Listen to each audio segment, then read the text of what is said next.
প্রিয় দর্শক, আপনারা যে যেখানে আছেন সকলকে প্রীতি ও শুভেচ্ছা জানিয়ে নিউ ইয়র্ক থেকে জন্মভূমি নিউজ টিভির আজকের শিরোনাম পরিবেশন করছি আমি রতন তালুকদার। প্রিয় দর্শক, আজকের বিভিন্ন ঘটনাবলী নিয়ে যে খবরের শিরোনাম করা হয়েছে তা শুরু করব বাংলাদেশ থেকে। আজকে প্রধান খবর, গতকাল ঢাকায় শরীফ ওসমান হাদির অকাল প্রয়াণের পর আতাতীয় গুলিতে নিহত হওয়ার পর তার শেষকৃত্য অনুষ্ঠানে জাতীয় সংসদ ভবনের দক্ষিণ প্লাজায় লক্ষ লক্ষ মানুষের উপস্থিতিতে নামাজের জানাজা অনুষ্ঠিত হয় এবং তার পরবর্তীতে ঢাকা বিশ্ববিদ্যালয়ের জামে মসজিদ প্রাঙ্গণে কবি নজরুল ইসলামের কবরের পাশেই হাদিকে দাফন করা হয়েছে। এর আগে একটি কথা বলে রাখি, সেটা হলো যে নামাজের জানাজায় অল্প বিস্তর বিক্ষোভ, ধাক্কাধাক্কি, সংসদ ভবনে যাওয়ার চেষ্টা করে অনেক মানুষ। কি কারণ, কেন কারণ, যাই হোক, নিরাপত্তা নিয়োজিত সেনাবাহিনী বিক্ষিপ্ত জনতাকে সংসদ ভবনের প্রবেশের পথে বাধা সৃষ্টি করে এবং তারা আর ভিতরে ঢুকতে পারেননি। যদিও এই বিষয়গুলি আলোচনার আসতে পারে যে এর কারণ কি, কোন উদ্দেশ্যে এই নামাজের জানাজার পরপরেই অনেক মুসল্লিও সংসদ ভবনের দিকে যেতে চেয়েছিল বা এর উদ্দেশ্যটা কি ছিল সেটা আলোচনা সাপেক্ষ। আরো একটি বিষয়, সেই নামাজের জানাজায় ঘটেছে যা হলো অনেকটা মবের মতো। বিএনপির নেতা সালাউদ্দিন যখন নামাজের জানাজায় অংশ নিতে গিয়েছিলেন তখন তাকে দেখেও কতিপয় ব্যক্তি এক ধরনের মব সৃষ্টির চেষ্টা করে, যদিও শেষ পর্যন্ত সফল হয়নি। এই বিষয়টিও একজন মানুষের শেষকৃত্য অনুষ্ঠানে হওয়াটি কোনো অবস্থাতেই কাম্য নয় বা হওয়া উচিত ছিল না। প্রিয় দর্শক, আপনারা দেখছেন জন্মভূমি টিভিতে আজকের শিরোনামের খবর।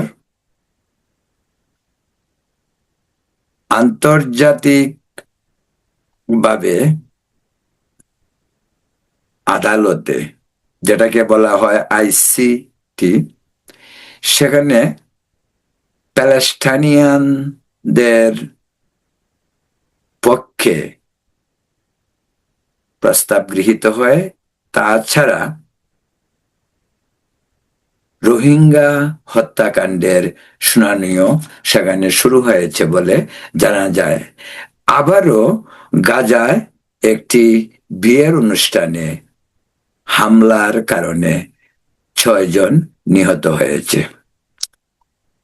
আর আজকের সবচেয়ে বড় আন্তর্জাতিক খবরের মাঝে, অস্ট্রেলিয়ায় সন্ত্রাসী হামলার পর আজ দক্ষিণ আফ্রিকার জোহান্সবার্গের পাশেই একটি ছোট শহরে পানশালায় বা নৈশ ক্লাবে এর বাইরে আতাতীয়দের গুলিতে 10 জন নিহত হয়েছে এবং আরো 10 জন আহত হয়েছে বলে খবর পাওয়া গেছে। এটি সন্ত্রাসী হামলার অংশ কিনা দক্ষিণ আফ্রিকা এখনো বলেনি সরকারিভাবে, তবে অনুমান করা হচ্ছে এই হামলার সঙ্গে অস্ট্রেলিয়ার সিডনিতে যে হামলা হয়ে গেল সিডনি সৈকতে, সেই হামলার সাথে অনেক ধরনের সিমিলারিটি রয়েছে বলেও খবর পাওয়া গেছে, বা আন্তর্জাতিক সম্প্রদায় সেটাই সন্দেহ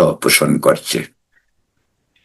এদিকে ঢাকায় আপনারা জানেন যে নির্বাচন 12ই ফেব্রুয়ারি প্রধান নির্বাচন কমিশনার ঘোষণা করেছেন।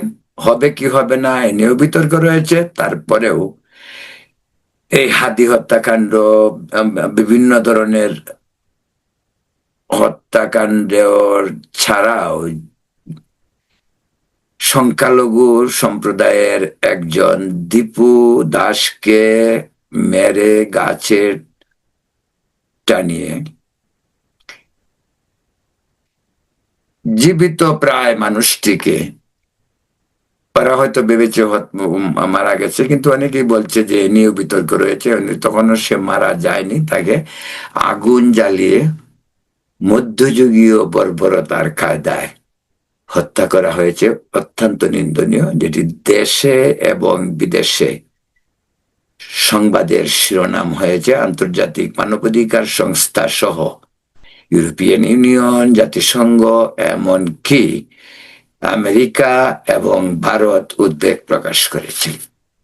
এ নিয়ে ভারতেও হচ্ছে অনেক বিক্ষোভ। ভারতে ব্যাপকভাবে পশ্চিমবঙ্গে এবং আসামে বিক্ষোভ হচ্ছে। করিমগঞ্জ আসামের বাংলাদেশের সিলেট সীমান্তবর্তী যে বিশাল বাঙালি অধ্যুষিত এলাকা করিমগঞ্জ, সেখানেও হাইলাকান্দি করিমগঞ্জের পাশের শহর, সেখানেও বিক্ষোভ হয়েছে বলে সর্বশেষ খবরে জানা গেছে।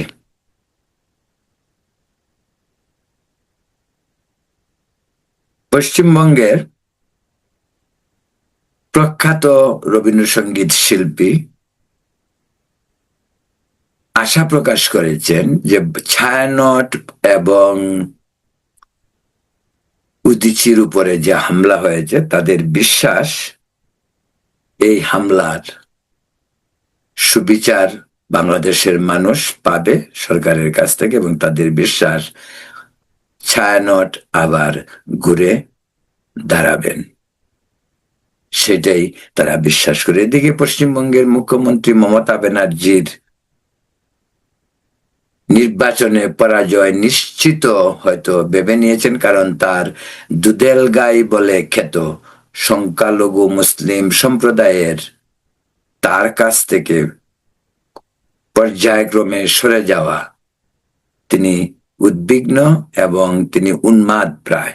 এ কারণেই বিজেপির একজন মুখপাত্র, তিনি গৌরব ভাদেরা, তিনি বলেছেন মমতা ব্যানার্জি নিজের আসন্ন নির্বাচনে হেরে যাওয়ার ভয়ে পশ্চিমবঙ্গে বিভিন্ন ধরনের অসামাজিক কাজ থেকে, অরাজনৈতিক কাজ থেকে শুরু করে বিভিন্ন ধরনের প্ররোচনায় মানুষকে উত্তেজিত করছে, যার ফলশ্রুতিতে পশ্চিমবঙ্গের আইন শৃঙ্খলা পরিস্থিতি আরো ভয়াবহ হতে পারে বলে তিনি জানিয়েছেন। এদিকে আরো একটি বিষয় বলি, রাহুল গান্ধী প্রায় সময় বিদেশে যান। ভারতে আজকে খুব আলোচিত বিষয় সেটাই, তিনি এখন জার্মানিতে রয়েছেন। এর আগেও তিনি বহুবার ইউরোপে, জার্মানিতে বিভিন্ন জায়গায় গিয়েছেন, কিন্তু এবারও তিনি জার্মানিতে অবস্থান করছেন বলে পশ্চিমবঙ্গের যে লোকসভা, সেই লোকসভার অধিবেশন চলছে, সেই অধিবেশনে তিনি অনুপস্থিত থেকে বিদেশ ভ্রমণটিকে বিরোধী দল স্বাভাবিকভাবে নেয়নি বলেই এই প্রশ্ন তুলেছে বিরোধী দল। তারা বলছে যে নির্বাচনের সদ্য সমাপ্ত বিহার নির্বাচনের পর থেকে তিনি একাধিকবার বিভিন্ন দেশে গিয়েছেন গত 2 মাসের ভেতর, যে বিষয়টি লোকসভায় অনেক আলোচিত হয়ে দাঁড়িয়েছে। এর আগে আপনাদেরকে বলছিলাম যে ভারতের আরো একটি বিষয় খুব লক্ষণীয়। এবার মোদি, প্রধানমন্ত্রী নরেন্দ্র মোদির কানে দুল পড়া ছিল, তিনি যখন দোহায় রাষ্ট্রীয় সফরে গিয়েছেন তখন প্রধানমন্ত্রী মোদির ফ্যাশন নিয়ে কিন্তু প্রায় সময় কথাবার্তা বলা হয়। তার বিভিন্ন ধরনের মাথায় বিভিন্ন ধরনের টুপি থেকে শুরু করে তার মুদি কোট বা যে পাঞ্জাবি কুর্তা পাঞ্জাবি তিনি পরেন সেগুলি অত্যন্ত ফ্যাশনের দিক দিয়ে বিবেচিত, এবং অনেকাংশে সেটা রাজনৈতিক ভাবেও বোঝা যায়। রাজনৈতিক একটা আবরণ তার টুপিগুলিতে পাওয়া যায় বলে অনেকেই কথা বলছে, এমনকি সোশ্যাল মিডিয়ায় এ সমস্ত নিয়ে ভাইরাল ছবি এবং ভিডিও প্রকাশিত হচ্ছে। অন্য একটি বিষয় আপনাদেরকে জানাতে চাই, সেটা হলো যে আমাদের ইস্যুতে বাংলাদেশের যে 6 জন সৈনিক সুদানে একটি সন্ত্রাসী হামলায় মারা গিয়েছে, তাদের মৃতদেহ ঢাকায় পৌঁছেছে। কিন্তু আশ্চর্যজনকভাবে সেই বীরদের যে কফিনে বাংলাদেশের জাতীয় পতাকা ছিল না। সাধারণত বাংলাদেশের সৈনিক যারা দেশের বাইরে বিভিন্ন কারণে মারা যান, তাদের মৃতদেহ দেশে আসলে সেই কফিনগুলি জাতীয় পতাকায় আচ্ছাদিত থাকে। কিন্তু এবার এর ব্যতিক্রম ঘটল কেন? এবার তো অনেক অনিয়মই হচ্ছে। দেশপ্রেমের নামে দেশকে মুক্তিযুদ্ধের বিপক্ষে, মুক্তিযুদ্ধের চেতনাকে কলঙ্কিত করার অনেক কিছুই ঘটছে। এটিও সেই প্রক্রিয়ার মাঝে নতুন করে যে আলোচনা উঠে এসেছে তা অনেক রাজনৈতিক মহল অনুমান করছে বলে জানা যায়। অন্য একটি সূত্র থেকে বাংলাদেশে যেটা জানা গেছে সেটা হলো চট্টগ্রামের পর সিলেটেও ভারতীয় কনসুলেটের হাইকমিশনের যে কনসুলেট সিলেটে সেখানেও ভিসা বন্ধ রয়েছে, এবং এর বাইরে উত্তেজনা দেখা দিয়েছে। চট্টগ্রামের ঘটনা আপনারা জানেন, রাজশাহীর ঘটনা আপনারা নিশ্চয়ই জানেন, এর আগে ঢাকায় ওই ধরনের ঘটনা ঘটেছে। সাময়িকভাবে বাংলাদেশে অবস্থিত সমস্ত কনসুলেট এবং হাই কমিশনের ভিসা কার্যক্রম সাময়িকভাবে বন্ধ রয়েছে, অনিশ্চিত কবে সেটি খোলা হবে। কারণ এতে করে বাংলাদেশের মানুষের, বিশেষ করে যারা ভারতে গিয়ে চিকিৎসা করে, তাদের জন্য এই বিষয়টি অত্যন্ত উদ্বেগের। এই কারণেই অনেকে আছে তাদের রুগীকে নিয়ে যেতে হবে, এবং অনেকে আছে রুগীকে রিটার্ন আনতে যাবে, হয়তো রুগী হসপিটালে ভালো হয়ে গেছে এবং রিটার্ন আসবে, এইরকম। এই নিয়ে প্রচন্ড ক্ষোভ দেখা গিয়েছে। পশ্চিমবঙ্গের আরেকটি খবর যেটি নাকি সবসময় খুব আলোচিত, বিশেষ করে নির্বাচন এলে বিষয়টি আলোচিত হয়, সেটা হলো মতুয়াদের ভোট নিয়ে। মতুয়াদের একটি বিশাল অংশ ওই বনগাঁ এলাকায় বসবাস করে, ওই তাহেরপুর এলাকায়, রানাঘাটের তাহেরপুর এলাকায় বসবাস করে। আপনারা জানেন যে মতুয়া সম্প্রদায় সাধারণত বাংলাদেশের লোক, বাংলাদেশের দক্ষিণাঞ্চলের মানুষ। মতুয়া মতবাদের হরিচাঁদ গুরুচাঁদ ঠাকুরের অনুসারী তারা। ফরিদপুর থেকে এর উৎপত্তি হলেও পুরা দক্ষিণাঞ্চলে এর প্রভাব অনেক বেশি। সেই দক্ষিণাঞ্চল থেকে যে সমস্ত লোক ভারতে আশ্রয় নিয়েছে 47-এর দেশ বিভাগের পর থেকে, সেই মতুয়াদের বিশাল যে কর্মকাণ্ড তা সাধারণত বনগাঁ ঘিরেই। কিন্তু রানাঘাটের তাহেরপুর এলাকাটিও মতুয়া অধ্যুষিত। আজ এই তাহেরপুরেই জনসভা ছিল, এবং সেই জনসভায় প্রধানমন্ত্রী নরেন্দ্র মোদীর আসার কথা ছিল, কিন্তু তিনি আসেননি। যদ্দূর জানা গেছে সেটা হলো যে আবহাওয়া কুয়াশাচ্ছন্ন দিল্লির আকাশ থাকায় সেখান থেকে বিমান উঠতে পারেনি, যে কারণে তিনি ভার্চুয়ালি সেখানে বক্তব্য দিয়েছেন, এবং তিনি পরিষ্কার বলে দিয়েছেন সিএতে যারা পশ্চিমবঙ্গে অবস্থান করছে মতুয়া সম্প্রদায়, সকলেই মতুয়া ভোট দিতে পারবেন এবং তারা ভারতের নাগরিক হিসাবে বিবেচিত হবেন। এই এই এই বক্তব্যটি তারা অলরেডি ঘোষণা করেছেন।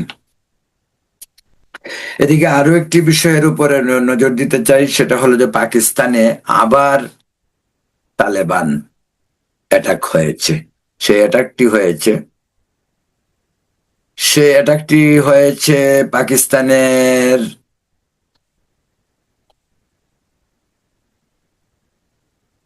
সীমান্তবর্তী আফগান সীমান্ত নিয়ে।